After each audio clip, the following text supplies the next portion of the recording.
Hotel style cream and ಟೇಸ್ಟಿಯಾಗಿರೋ pasta ಈಗ ಮನೆಯಲ್ಲೇ ಮಾಡ್ಬೋದು, ಅದು ತುಂಬಾ ಕಡಿಮೆ ಸಮಯದಲ್ಲಿ. ಬನ್ನಿ ಹಾಗಾದರೆ ಈ ಕ್ರೀಮ್ ಆ್ಯಂಡ್ ಟೇಸ್ಟಿಯಾಗಿರೋ ಪಾಸ್ತಾ ರೆಸಿಪಿನ ನಾನಿವತ್ತು ನಿಮ್ಮ ಜೊತೆ ಶೇರ್ ಮಾಡ್ಕೊತಾ ಇದ್ದೀನಿ.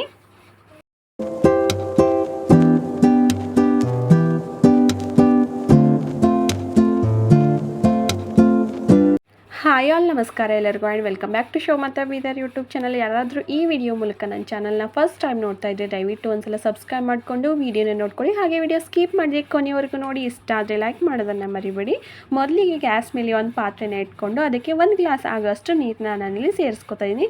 ಅದಕ್ಕೆ ಒಂದು ಅರ್ಧ ಸ್ಪೂನ್ ಆಗೋಷ್ಟು ಎಣ್ಣೆ ಮತ್ತು ಒಂದು ಸ್ವಲ್ಪ ಉಪ್ಪನ್ನು ಸೇರಿಸ್ಕೊಂಡು ನೀರು ಚೆನ್ನಾಗಿ ಬಿಸಿ ಆಗ್ತಾ ಇದ್ದಂತೆ ಅದಕ್ಕೆ 1 ಕಪ್ ಆಗೋಷ್ಟು ಪಾಸ್ತಾನ ನಾನಿಲ್ಲಿ ಸೇರಿಸ್ಕೊಂಡು 5ರಿಂದ 6 ನಿಮಿಷ ಬೇಯಿಸ್ಕೊತಾ ಇದ್ದೀನಿ. ಮಧ್ಯೆ ಚೆನ್ನಾಗಿ ಮಿಕ್ಸ್ ಮಾಡ್ಕೊಂಡಿರಬೇಕು, ಇಲ್ಲಾಂತಂದರೆ ಪಾಸ್ತಾ ತಳ ಅಂಟ್ಕೊಂಡು ಬಿಡುತ್ತೆ. ಇವಾಗ ಒಂದು 4ರಿಂದ 5 ನಿಮಿಷ ಆದಮೇಲೆ ಒಂದು ಪಾಸ್ತಾನ ಈ ಥರ ಎತ್ಬಿಟ್ಟು ನಾನು ಅದನ್ನು ಕಟ್ ಮಾಡಿ ನೋಡ್ತಾ ಇದ್ದೀನಿ. ಪಾಸ್ತಾ ಜಾಸ್ತಿನೂ ಬೇಯ್ದಿರಬಾರ್ದು, ಹಾಗೆ ಗಟ್ಟಿ ಕೂಡ ಆಗಿರಬಾರ್ದು. ಚಾಕು ತೊಗೊಂಡು ಈ ಥರ ಕಟ್ ಮಾಡಿದ್ರೆ ಆರಾಮಾಗಿ ಕಟ್ ಆಗೋ ಥರ ಇರಬೇಕು. ನೋಡ್ಬೋದು ನೀವು, ಈ ಥರ ಕಟ್ ಆದರೆ ಸಾಕು. ಗ್ಯಾಸ್ನ ಆಫ್ ಮಾಡ್ಕೊತಾ ಇದ್ದೀನಿ ನಾನಿಲ್ಲಿ. ಮತ್ತು ಇನ್ನೊಂದು ಕಡೆ ನಾವು ಸ್ಟೀಮ್ ಮಾಡೋಕ್ಕೆಲ್ಲ ಪಾತ್ರೆ ಯೂಸ್ ಮಾಡ್ತೀವಿ ನೋಡಿ, ಈ ಥರ ಹೋಲ್ ಇರೋದು. ಅದರಲ್ಲಿ ಈ ಪಾಸ್ತಾನ ನೀರಿನ ಸಮೇತ ಹಾಕ್ಕೋತಾ ಇದ್ದೀನಿ. ಬಿಸಿನೀರೆಲ್ಲ ಕೆಳಗಡೆ ಹೋಗಿಬಿಡುತ್ತೆ. ನಾವು ಬೇಯಿಸ್ಕೊಂಡಿರೋ ನೀರು ಈ ಪಾಸ್ತಾದೊಳಗಡೆ ಒಂದು ಚೂರು ಇರಬಾರ್ದು, ಆ ಥರ ನಾವಿಲ್ಲಿ ಶೋಧಿಸ್ಕೋಬೇಕು. ಬಿಸಿನೀರು ಹೋಗಾದಮೇಲೆ ನಾವು ಒಂದ್ಸಲ ತಣ್ಣೀರಿಂದ ಕ್ಲೀನಾಗಿ ವಾಶ್ ಮಾಡ್ಕೋಬೇಕು. ಈ ಥರ ಮಾಡೋದ್ರಿಂದ ನಮ್ಮ ಪಾಸ್ತಾ ತುಂಬಾ ಬಿಡಿಯಾಗುತ್ತೆ, ಜಾಸ್ತಿ ಅಂಟಂಟು ಆಗಲ್ಲ, ಹಾಗೆ ಗಟ್ಟಿ ಕೂಡ ಇರೋದಿಲ್ಲ. ಈ ಥರ ಮಾಡಿಬಿಟ್ಟು ಒಂದು 5 ನಿಮಿಷ ಇದನ್ನು ಸೈಡಲ್ಲಿ ಎತ್ತಿಟ್ಕೋತಾ ಇದ್ದೀನಿ. ಹಾಗೆ ಇದಕ್ಕೆ ಒಂದು ಸ್ವಲ್ಪ ತರಕಾರಿನ ನಾನಿಲ್ಲಿ ತೊಗೋತೀನಿ. ನಿಮ್ಗೆ ಯಾವುದು ತರಕಾರಿ ಇಷ್ಟ ಆಗುತ್ತೆ ಇಲ್ಲಿ ನೀವು ಸೇರಿಸ್ಬೋದು. ನಾನು ಒಂದು ಕ್ಯಾರೆಟು, 2 ಟೊಮ್ಯಾಟೊ, 1 ಕ್ಯಾಪ್ಸಿಕಮು, ಒಂದು ಸ್ವಲ್ಪ ಕರಿಬೇವಿನ ಸೊಪ್ಪು, ಒಂದು ಸ್ವಲ್ಪ ಕೊತ್ತಂಬರಿ ಸೊಪ್ಪು ಮತ್ತು ಜಜ್ಜಿಟ್ಟಿರೋ ಬೆಳ್ಳುಳ್ಳಿ, 1 ಮೀಡಿಯಮ್ ಸೈಜ್ ಈರುಳ್ಳಿ ಎಲ್ಲನೂ ಸಣ್ಣದಾಗಿ ಕಟ್ ಮಾಡ್ಕೊಂಡಿದ್ದೀನಿ. ಇವಾಗ ಇದಕ್ಕೆ ಒಗ್ಗರಣೆ ಕೊಟ್ಕೋಬೇಕಾಗುತ್ತೆ. ಒಗ್ಗರಣೆಗಂತ ಒಂದು ಕಡಾಯಿನ ಇಟ್ಕೊಂಡು ಅದಕ್ಕೆ ಒಂದು 2ರಿಂದ 3 ಸ್ಪೂನ್ ಆಗೋಷ್ಟು ಎಣ್ಣೆನ ಸೇರಿಸ್ಕೊತಾ ಇದ್ದೀನಿ. ಎಣ್ಣೆ ಕಾಯ್ತಾ ಇದ್ದಂತೆ ಒಂದು ಅರ್ಧ ಸ್ಪೂನ್ ಸಾಸಿವೆ, ಒಂದು ಅರ್ಧ ಸ್ಪೂನ್ ಜೀರಿಗೆನ ಸೇರಿಸ್ಕೊತಾ ಇದ್ದೀನಿ. ಸಾಸಿವೆ ಜೀರಿಗೆ ಸಿಡಿತಾ ಇದ್ದಂತೆ ಸಣ್ಣದಾಗಿ ಕಟ್ ಮಾಡಿ ಇಟ್ಕೊಂಡಿದ್ವಲ್ಲ ಈರುಳ್ಳಿನೂ ಇದಕ್ಕೆ ಸೇರಿಸ್ಕೊತಾ ಇದ್ದೀನಿ. ಚಿಕ್ಕ ಮಕ್ಕಳಿಂದ ದೊಡ್ಡರವರೆಗೂ ಎಲ್ಲರೂ ಸಹ ಆಚೆ ಹೋದರೆ ಸಾಕು ಈ ಥರ ಫುಡ್ಗಳನ್ನೇ ಜಾಸ್ತಿ ತಿನ್ನೋಕ್ಕೆ ಇಷ್ಟಪಡ್ತಾರೆ. ಆದರೆ ಆಚೆಗಡೆ ಯಾವ ಥರ ಮಾಡ್ತಾರೆ ಅಂತ ನಮ್ಗೆ ಗೊತ್ತಿರಲಿಲ್ಲ ಅಂತಂದರೆ ಫುಡ್ ಕಲರು, ಆಯಿಲು ಮತ್ತು ಮಸಾಲೆಗಳು ಎಲ್ಲ ಯಾವ ಥರ ಇರುತ್ತೆ ಅಂತ ನಮಗೆ ಗೊತ್ತಿರಲ್ಲ. ಆದರೆ ನಾವು ಮನೇಲಿ ನಮ್ಗೆ ಇಷ್ಟ ಆಗಿರೋ ಮಸಾಲೆಗಳನ್ನು ಸೇರಿಸ್ಕೊಂಡು ನಮ್ಮ ಟೇಸ್ಟ್ಗೆ ಅನುಗುಣವಾಗಿ ಮಾಡ್ಕೊಂಡು ತಿಂದರೆ ಎಷ್ಟು ಚೆನ್ನಾಗಿರುತ್ತಲ್ಲ. ಹಾಗೆ ತುಂಬ ಈಸಿ ಕ್ವಿಕ್ ರೆಸಿಪಿ ಅಂತಲೇ ಹೇಳ್ಬೋದು. ತಿನ್ನೋಕೆ ಮಾತ್ರ ಸಕ್ಕ ಟೇಸ್ಟಿಯಾಗಿರುತ್ತೆ.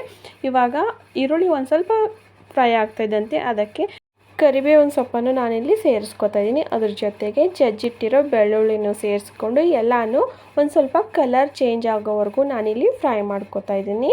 ಹಾಗೆ ಕುಕ್ಕಿಂಗು, ಹೋಮ್ ಡೆಕೋರು ಅಥವಾ ಟ್ರಾವೆಲಿಂಗ್ಸು, ಹೆಲ್ತ್ ಟಿಪ್ಸ್ನಲ್ಲಿ ಇಂಟ್ರೆಸ್ಟ್ ಇದ್ದವರು ಮಿಸ್ ಮಾಡ್ತೀನಿ ನನ್ನ ಚಾನಲ್ನ ಸಬ್ಸ್ಕ್ರೈಬ್ ಮಾಡ್ಕೊಳ್ಳಿ. ಯಾಕಂದರೆ ನಾನು ವೀಡಿಯೋಗಳನ್ನ ಮಾಡೋದು ಈ ಟಾಪಿಕ್ಸ್ಗಳನ್ನ ಇಟ್ಕೊಂಡು. ಇವಾಗ ಈರುಳ್ಳಿ ಚೆನ್ನಾಗಿ ಫ್ರೈ ಆಗಿದೆ. ಇವಾಗ ಸಣ್ಣದಾಗಿ ಕಟ್ ಮಾಡಿ ಇಟ್ಕೊಂಡಿರೋ 2 ಟೊಮೆಟೊನ ನಾನಿಲ್ಲಿ ಸೇರಿಸ್ಕೊತೀನಿ. ಇಲ್ಲಿ ಟೊಮೆಟೊನ ನೀವು ಸಣ್ಣದಾಗಿ ಕಟ್ ಮಾಡ್ಕೊಳ್ಬೇಕಾದ್ರೂ ಸೇರಿಸ್ಕೋಬೋದು, ಅಥವಾ ಟೊಮೆಟೊನ ಮಿಕ್ಸಿಗೆ ಹಾಕ್ಕೊಂಡು ರುಬ್ಕೊಂಡು ಪೇಸ್ಟ್ ಥರ ಮಾಡ್ಕೊಳ್ಬೇಕಾದ್ರೂ ಸೇರಿಸ್ಕೋಬೋದು. ಎರಡೂ ಸಹ ಸೇಮ್ ಟೇಸ್ಟ್ ಕೊಡುತ್ತೆ. ಟೊಮೆಟೊ ಬಂದಿದೆ ಅಂತಂದರೆ ಅದ್ರ ಜೊತೆಗೂ ಸಾಲ್ಟು ಇರಬೇಕಲ್ವಾ. ಅಂದರೆ ಟೊಮೆಟೊ ಬೇಗ ಬೇಯಬೇಕು ಅಂತಂದರೆ ಒಂದು ಸ್ವಲ್ಪ ಉಪ್ಪನ್ನ ಮೊದಲೇ ಸೇರಿಸ್ಕೋಬೇಕಾಗುತ್ತೆ. ಅದಕ್ಕೋಸ್ಕರ ನಾನಿಲ್ಲಿ ಒಂದು ಸ್ವಲ್ಪ ಉಪ್ಪನ್ನು ಸೇರಿಸ್ಕೊಂಡು ಟೊಮೆಟೊನ ಕಂಪ್ಲೀಟಾಗಿ ಫ್ರೈ ಮಾಡ್ಕೊತಾ ಇದ್ದೀನಿ. ಹಾಗೆ ಟೇಸ್ಟ್ಗೆ ಅನುಗುಣವಾಗಿ ಅಚ್ಚ ಖಾರದ ಪುಡಿನ ನಾನಿಲ್ಲಿ ಸೇರಿಸ್ಕೊತಾ ಇದ್ದೀನಿ. ನಮ್ಮ ಮನೇಲಿ ಮಕ್ಕಳಿದಾರಲ್ಲ, ಸೊ ನಾನು ಒಂದು ಸ್ವಲ್ಪನೇ ಖಾರನ ಸೇರಿಸ್ಕೊತಾ ಇದ್ದೀನಿ. ನೀವು ಪಾಸ್ತಾನ ಮೊದಲೇ ಬೇಯಿಸ್ಕೊಂಡಿಟ್ಕೊಂಡು ಆಮೇಲೆ ಬೇಕಾದರೂ ಕೂಡ ಒಗ್ಗರಣೆ ಕೊಟ್ಕೋಬೋದು. ಪಾಸ್ತಾನ ಮೊದಲೇ ಬೇಯಿಸ್ಕೊಂಡಿಟ್ಕೊಂಡ್ರೆ ಅದು ಅಂಟಂಟು ಆಗಬಾರ್ದು ಅಂತಂದರೆ ಅದಕ್ಕೆ ಒಂದು ಅರ್ಧ ಸ್ಪೂನ್ ಆಗೋಷ್ಟು ಎಣ್ಣೆನ ಹಚ್ಬಿಟ್ಟು ಒಂದು ಸ್ವಲ್ಪ ಸೈಡಲ್ಲಿ ಎತ್ತಿಡಬೇಕಾಗುತ್ತೆ. ಆವಾಗಲೇ ಮಾಡೋ ಥರ ಇದ್ದರೆ ಎಣ್ಣೆ ಹಚ್ಚೋದೇನೋ ಅವಶ್ಯಕತೆ ಇಲ್ಲ. ನೋಡ್ಬೋದು ನೀವು, ಇವಾಗ ನಮ್ಮ ಟೊಮೆಟೊ ಕಂಪ್ಲೀಟಾಗಿ ಬೇಯ್ದಿದೆ. ಇವಾಗ ಇದಕ್ಕೆ ಸಣ್ಣದಾಗಿ ಕಟ್ ಮಾಡ್ಕೊಂಡಿರೋ ಕ್ಯಾಪ್ಸಿಕಮು ಮತ್ತು ಕ್ಯಾರೆಟ್ನ ಸೇರಿಸ್ಕೊತಾ ಇದ್ದೀನಿ. ಇಲ್ಲಿ ನೀವು ಬೇಕಾದರೆ ಕಾರ್ನು ಮತ್ತು ಬಟಾಣಿ ಇದನ್ನೆಲ್ಲ ಸೇರಿಸ್ಕೋಬೋದು. ನಿಮಗೆ ತರಕಾರಿ ಜಾಸ್ತಿ ತಿನ್ನೋಕೆ ಇಷ್ಟ ಇದ್ದರೆ, ಮಕ್ಕಳಿಗೋಸ್ಕರ ಮಾಡ್ಕೋತಾ ಇದ್ದರೆ ಜಾಸ್ತಿ ತರಕಾರಿ ಹಾಕ್ಕೊಟ್ರೆ ಹೆಲ್ದಿಯಾಗೂ ಕೂಡ ಇರುತ್ತೆ. ಸೊ ನಾನು ಇದನ್ನು ಇನ್ನೊಂದು ಸ್ವಲ್ಪ ಅಂದರೆ ಒಂದು 2 ನಿಮಿಷ ಚೆನ್ನಾಗಿ ಫ್ರೈ ಮಾಡ್ಕೊತೀನಿ. ತರಕಾರಿನೂ ಜಾಸ್ತಿ ಕುಕ್ ಮಾಡ್ಕೊಳ್ಳೋದೇನು ಬೇಡ. ಈ ಪಾಸ್ತಾದಲ್ಲಿ ತರಕಾರಿ ಒಂದು ಸ್ವಲ್ಪ ಕ್ರಂಚಿ ಆಗಿದ್ರೇ ಚೆನ್ನಾಗಿರುತ್ತೆ. ಅದಕ್ಕೋಸ್ಕರ ನಾನಿಲ್ಲಿ ತರಕಾರಿನ 50% ಮಾತ್ರ ಕುಕ್ ಮಾಡ್ಕೊಂಡಿದ್ದೀನಿ. ಮತ್ತು ಇದಕ್ಕೆ ಇವಾಗ ನಾನು ಇದೇ ಸ್ಪೂನಿಂದ 1 ಸ್ಪೂನ್ ಆಗೋಷ್ಟು ನೀರನ್ನ ನಾನಿಲ್ಲಿ ಸೇರಿಸ್ಕೊತಾ ಇದ್ದೀನಿ.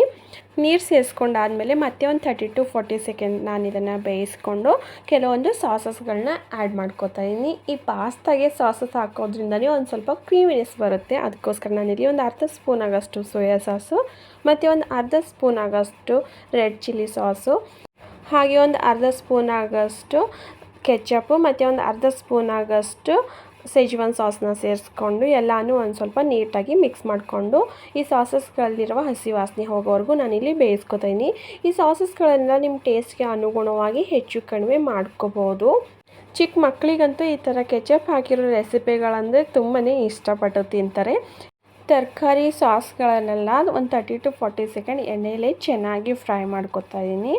ಇದೆಲ್ಲ ಚೆನ್ನಾಗಿ ಫ್ರೈ ಆಗ್ತಾ ಇದ್ದಂತೆ ನಾವು ಆವಾಗಲೇ ಬೇಯಿಸಿಟ್ಕೊಂಡಿದ್ವಲ್ಲ ಪಾಸ್ತಾನು ಇದಕ್ಕೆ ಸೇರಿಸ್ಕೊತಾ ಇದ್ದೀನಿ. ಇವಾಗ ನೀವು ಮಿಕ್ಸ್ ಮಾಡುವಾಗ ನೋಡ್ಬೋದು ನನ್ನ ಪಾಸ್ತಾ ಯಾವುದೂ ಕೂಡ ಅಂಟ್ಕೊಂಡು ಇರಲಿಲ್ಲ, ಹಾಗೆ ಪರ್ಫೆಕ್ಟಾಗಿ ಕೂಡ ಬೇಯ್ದಿತ್ತು.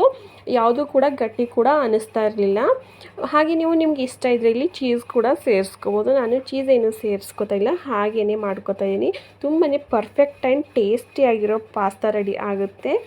1 ರಿಂದ 2 ನಿಮಿಷ ಕಡಿಮೆ ಉರಿನ ಇಟ್ಕೊಂಡು ಪಾಸ್ತಾನು ಮಸಾಲೆ ಜೊತೆ ನಾನಿಲ್ಲಿ ಫ್ರೈ ಮಾಡ್ಕೊತಾ ಇದ್ದೀನಿ. ಪಾಸ್ತಾ ಎಲ್ಲ ಮಸಾಲೆ ಜೊತೆ ಚೆನ್ನಾಗಿ ಹೊಂದ್ಕೋಬೇಕಿಲ್ಲಿ. ಅಲ್ಲಿವರೆಗೂ ನಾವು ಇದನ್ನು ನೀಟಾಗಿ ಸಾಫ್ಟಾಗಿ ಮಿಕ್ಸ್ ಮಾಡ್ಕೋಬೇಕು. ಜಾಸ್ತಿ ಗಟ್ಟಿಯಾಗಿ ಪ್ರೆಸ್ ಏನು ಮಾಡೋಕ್ಕೆ ಹೋಗಬಾರ್ದು. ನೋಡ್ಬೋದು, ನೀವು ನೋಡ್ತಾ ಇದ್ರೇ ಬಾಯಿಗೆ ನೀರು ಬರೋ ಥರ ಪರ್ಫೆಕ್ಟ್ ಆಗಿರೋ ಪಾಸ್ತಾ ರೆಡಿ ಆಗಿದೆ ಅಂತ ಅನ್ನಿಸ್ತಾ ಇದೆ ಅಲ್ವಾ. ತಿನ್ನೋಕ್ಕೂ ಸಹ ಅಷ್ಟೇ ಸೂಪರಾಗಿತ್ತು. ಕೊನೆಯಲ್ಲಿ ಒಂದು ಸ್ವಲ್ಪ ಸಣ್ಣದಾಗಿ ಕಟ್ ಮಾಡಿಟ್ಕೊಂಡಿರೋ ಕೊತ್ತಂಬರಿ ಸೊಪ್ಪನ್ನು ನಾನಿಲ್ಲಿ ಸೇರಿಸ್ಕೊತಾ ಇದ್ದೀನಿ. ನಿಜವಾಗ್ಲೂ ಹೇಳ್ತಾ ಇದ್ದೀನಿ, ಆಚೆಗಡೆ ತಿಂತೀವಲ್ಲ ಅದಕ್ಕಿಂತ ಸೂಪರ್ ಟೇಸ್ಟಿ, ಹೆಲ್ದಿ ಆ್ಯಂಡ್ ಈಸಿಯಾಗಿರೋ ಪಾಸ್ತಾನ ನಾವು ಆರಾಮಾಗಿ ಮನೆಯಲ್ಲೇ ಮಾಡ್ಕೋಬೋದು. ನೋಡಿದ್ರಲ್ಲ ಎಷ್ಟು ಈಸಿಯಾಗಿ ಮಾಡ್ಕೊಂಡ್ವಿ ಅಂತ. ಇವಾಗ ಬಿಸಿಯಾಗಿರೋ ಪಾಸ್ತಾನ ಪ್ಲೇಟ್ಗೆ ಹಾಕ್ಕೋತಾ ಇದ್ದೀನಿ. ನೋಡ್ಬೋದು ನೀವು ಎಷ್ಟು ಪರ್ಫೆಕ್ಟ್ ಆ್ಯಂಡ್ ಉದುರಾಗಿ ಬಂದಿದೆ ಅಂತ. ಈ ಈಸಿ ಆ್ಯಂಡ್ ಟೇಸ್ಟಿಯಾಗಿರೋ ಪಾಸ್ತಾ ರೆಸಿಪಿ ನಿಮಗೆ ಯೂಸ್ಫುಲ್ ಆಗಿದೆ ಅಂತ ಅನ್ಕೋತೀನಿ. ವಿಡಿಯೋ ಯೂಸ್ಫುಲ್ ಆದರೆ ದಯವಿಟ್ಟು ಒಂದು ಲೈಕ್ ಮಾಡೋದನ್ನು ಮರಿಬೇಡಿ. ಹಾಗೆ ಮುಂದಿನೂ ಸಹ ಇದೇ ಥರ ಹೊಸ ವೀಡಿಯೋಗಳೊಂದಿಗೆ ನಾನು ಸಿಗ್ತೀನಿ. ಅಲ್ಲಿವರೆಗೂ bye, take care. Thank you for watching my channel.